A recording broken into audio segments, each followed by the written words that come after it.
মালদার গাজলে উত্তরবঙ্গের মধ্যে প্রথম গড়ে উঠতে চলেছে আদিবাসী আবাসিক বিদ্যালয়। আর এই বিদ্যালয়ের ভবন তৈরি নিয়ে উঠল নিম্নমানের কাজের অভিযোগ।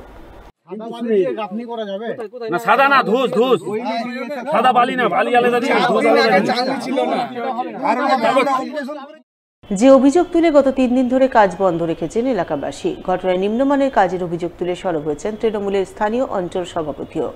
আমাদের 2023-24 সেপ্টেম্বর মাসে আমাদের আকিরাপুকুর আদিবাসী পাড়াটাতে আমাদের উত্তরবঙ্গের মধ্যে এই মালদা ডিস্ট্রিক্টের গাজল থানায় কর্কচ অঞ্চলে ইসাহার মৌজায় এই অল চিকি স্কুলটা আমাদের মুখ্যমন্ত্রী তথা মমতা বন্দ্যোপাধ্যায় তিনি অ্যালট করেছেন 9,46,50,000 এই স্কুলটা করা হচ্ছে। কিন্তু এখানে আমরা এই এলাকার আদিবাসী লোক ওনারা এসে দেখছেন যে নিম্নমানের কাজ হচ্ছে। নিম্নমানের কাজ হওয়ার ফলে সবাই মিলে কিন্তু আমরা কাজে বাধা দিয়েছিলাম, কারণ এখানে সব ছোট ছোট বাচ্চাগুলো পড়বে। আজকে যদি ছাদ পড়ে যায়, বিল্ডিং ভেঙে যায়, তাহলে সবার বাচ্চা আজকে এখানে কিন্তু মারা যাবে। তার জন্য কিন্তু সবার মতামত নিয়ে বা সবাই এখানে বাধা দেওয়ার ফলে আজকে আমাদের ইঞ্জিনিয়ার সাহেব এসেছিলেন, বিডিও সাহেব এসেছিলেন, জয়েন্ট বিডিও এসেছিলেন, আমাদের জেলা পরিষদের মেম্বার এসেছিলেন। আজকে এখানে আমাদের দিদি কিন্তু টাকা দিচ্ছে, কিন্তু এখানে আমাদের এজেন্সি এত খারাপ কাজ করছে, তাই জন্য কিন্তু আমরা এখানে আজকে এসেছি।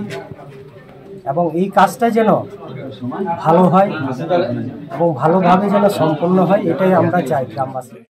এদিকে এই খবর জানতে পেরে বুধবার গাজলের কর্কচ অঞ্চলে আদিবাসী অধ্যুষিত আখিরাপুকুর গ্রামে গিয়ে আদিবাসীর আবাসিক স্কুল ভবন তৈরির নিম্নমানের কাজের অভিযোগ খতিয়ে দেখেন জেলার এক্সিকিউটিভ ইঞ্জিনিয়ার শুভরঞ্জন বিশ্বাস, গাজলের বিডিও সুদীপ্ত বিশ্বাস সহ অন্যান্য প্রশাসনিক আধিকারিকরা। তারা অভিযোগ খতিয়ে দেখে কি জানালেন, শুনুন তাদের মুখ থেকেই। কোনো কম্প্রোমাইজ করে কাজ হবে না, আমরা কম্প্রোমাইজ করতে চাই না। মিটে গেল তো, এত কোটি টাকার কাজ হচ্ছে, কোনো কম্প্রোমাইজ হবে না। শিক্ষাবর্ষ থেকে এটা শুরু করা যায়, কিন্তু শুরু করার পূর্বে যে বিল্ডিং এর যে কাজের শেষের যে ডেডলাইন, সেটা নির্দিষ্ট সময় শেষ করতে হবে এবং পুরোপুরি মান বজায় রেখেই শেষ করতে হবে। আমরা কোনো রকম ভাবে একদম সর্বোচ্চ পর্যায়ে বলছি, নির্দেশ আছে, কোনো রকম মানের কোনো কম্প্রোমাইজ করবো না। স্থানীয় মানুষদের দু একটা বিষয় নিয়ে একটু জানার দরকার ছিল, ওনারা জানতে চেয়েছিলেন, আমরা সেই সব নিয়ে উত্তর দিয়েছি। এখন আমাদের এখানে টেকনিক্যাল এক্সপার্ট যারা এসছেন তাদের সঙ্গে ওনারা কথা বলেছেন, যদি প্রয়োজন হয় ল্যাব টেস্টে পাঠানো হবে, এমনি কোনো সমস্যা। এটা আপাতত তো মানে যেটুকু উপর থেকে নির্দেশ আছে সেপ্টেম্বরের মধ্যে শেষ করা বা তার দ্রুত শেষ করা, আলটিমেটলি আগামী শিক্ষাবর্ষ থেকে এখানে পঠন পাঠন শুরু করার জন্য